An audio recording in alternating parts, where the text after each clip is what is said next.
ইসলামী ব্যাংকের নবনিযুক্ত চেয়ারম্যান খোরশেদ আলমের পদত্যাগের দাবিতে আন্দোলনরত গ্রাহকদের বিক্ষোভ কর্মসূচিতে লাঠিচার্জ করেছে পুলিশ। এ সময় আন্দোলনকারীদের ছত্রভঙ্গ করতে জলকামান ও টিয়ার গ্যাসও ব্যবহার করা হয়। এতে বেশ কয়েকজন আহত হয়েছেন। সকালে ইসলামী ব্যাংকের প্রধান কার্যালয়ের সামনে ব্যানার ফেস্টুন নিয়ে জড়ো হন ইসলামী ব্যাংক গ্রাহক ফোরামের সদস্যরা। এ সময় তারা নতুন চেয়ারম্যানের পদত্যাগ দাবি করে বিভিন্ন স্লোগান দেন এবং বিক্ষোভ কর্মসূচি পালন করেন। এ সময় গ্রাহক ফোরামের সভাপতি ও সাধারণ সম্পাদক জানান, বর্তমান চেয়ারম্যান আওয়ামী লীগের দোসর, তার পদত্যাগ সহ 5 দফা মেনে না নিলে তৌহিদি জনতার আন্দোলন অব্যাহত থাকবে। পুলিশ কিছুক্ষণ পরে এসে বলছে মাইক বন্ধ করেন। আমরা বলছি মাইক কেন বন্ধ করব? এই কথার পরে পুলিশ সাউন্ড গ্রেনেড আর গরম পানি নিক্ষেপ করা শুরু করছে।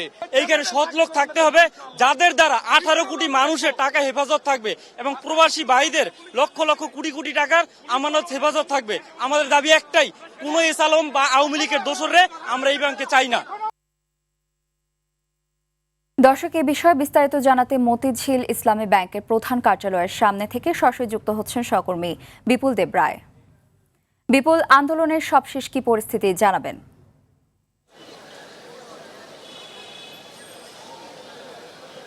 নুসরাত, সকাল থেকে শুরু হওয়া আন্দোলনের বেগ যেরকম ছিল এখন কিছুটা ভাটা পড়েছে, অর্থাৎ নামাজের যে বিরতির ফলে আমরা দেখতে পাচ্ছি বিক্ষিপ্তভাবে এখানকার যারা আন্দোলনকারী ছিল তারা অবস্থান নিয়েছে। এবং আপনাকে জানিয়ে যাই যে সকালবেলা যখন তারা 9:30টার দিকে এই ইসলামী ব্যাংকের সামনে অবস্থান নেই, অর্থাৎ গ্রাহক ফোরামের ব্যানারে, তখন ওই মুহূর্তে পুলিশ তাদেরকে এখান থেকে সরে যেতে বলে।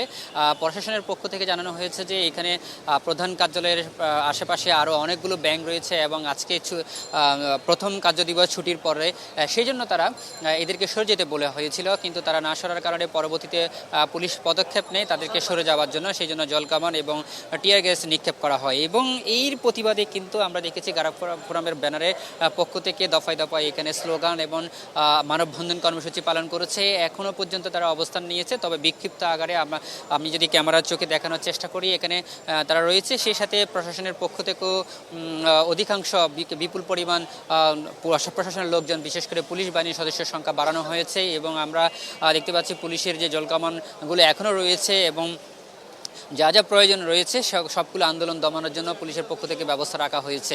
এবং এখানে যারা আন্দোলনকারীদের সাথে কথা বলার সুযোগ হয়েছে, বিশেষ করে এখানকার গ্রাহক ফোরামের ব্যানারে যারা আন্দোলন করছেন সভাপতি এবং সাধারণ সম্পাদক, তারা জানিয়েছেন যে আসলে ইসলামী ব্যাংকের যে চেয়ারম্যানকে নিয়োগ দেওয়া হয়েছে খুরশেদ আলম, তিনি একজন আওয়ামী লীগের দোসর এবং তিনি বিগত সময়ে এই ব্যাংক ব্যবস্থাপনাকে ধ্বংস করার জন্য কাজ করেছে। সেই জন্য তারা বলছেন যে এই ধরনের ব্যক্তিকে তারা আর চান না, তাই এইখান থেকে তাকে পদত্যাগ না করা পর্যন্ত এই আন্দোলন অব্যাহত থাকবে। সেই সাথে তারা আর 5টি দাবি তারা রেখেছেন। সেই দাবির মধ্যে সবচেয়ে গুরুত্বপূর্ণ আরেকটি বিষয় হচ্ছে, আপনি জানেন, আপনার মাধ্যমে দর্শককে জানিতে চাই, সেটি হচ্ছে এখানকার যে এমডি ছিল ওমর ফারুক, যাকে এক প্রকার জোরপূর্বকভাবে এখান থেকে বের করে দেওয়া হয়েছিল এমনটা অভিযোগ তারা করছেন। সেই ওমর ফারুককে তারা আবার পুনর্বহাল চান, অর্থাৎ ওমর ফারুককে পুনর্বহালের মধ্যে দিয়ে তারা চাচ্ছেন যে এই ব্যাংকটাকে আবার তারা দাঁড় করাতে। এবং তারা চাচ্ছেন যে এস আলমের যে সম্পত্তিগুলো রয়েছে সেগুলো বিক্রি করে সমন্বয় করে গ্রাহকদেরকে যাতে এই টাকাটা প্রদান করা হয়, এমনটা দাবি করছেন।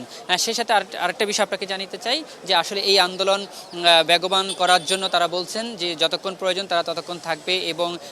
এবং সেই সাথে আমরা এখানকার মাঠ পর্যায়ে জানতে পেরেছি যে সরকারের পক্ষ থেকেও তারা বিষয়টিকে সমাধান করার জন্য চেষ্টা করা হচ্ছে, তবে আন্দোলনকারীরা বলছেন যে আসলে তাদের দাবি মেনে না হলে তারা এখান থেকে সরে আসবে না। এই পর্যায়ে সরকার এবং ব্যাংক কর্তৃপক্ষ সেই সাথে আন্দোলনকারীদের সাথে সমন্বয় হয়তো পরবর্তী সময়ে তারা মিটিং করবে, আলোচনা করবে, সেখান থেকে হয়তো একটা সিদ্ধান্ত আসতে পারে। তো নুসরাত, এই ছিল সর্বশেষ তথ্য। ধন্যবাদ।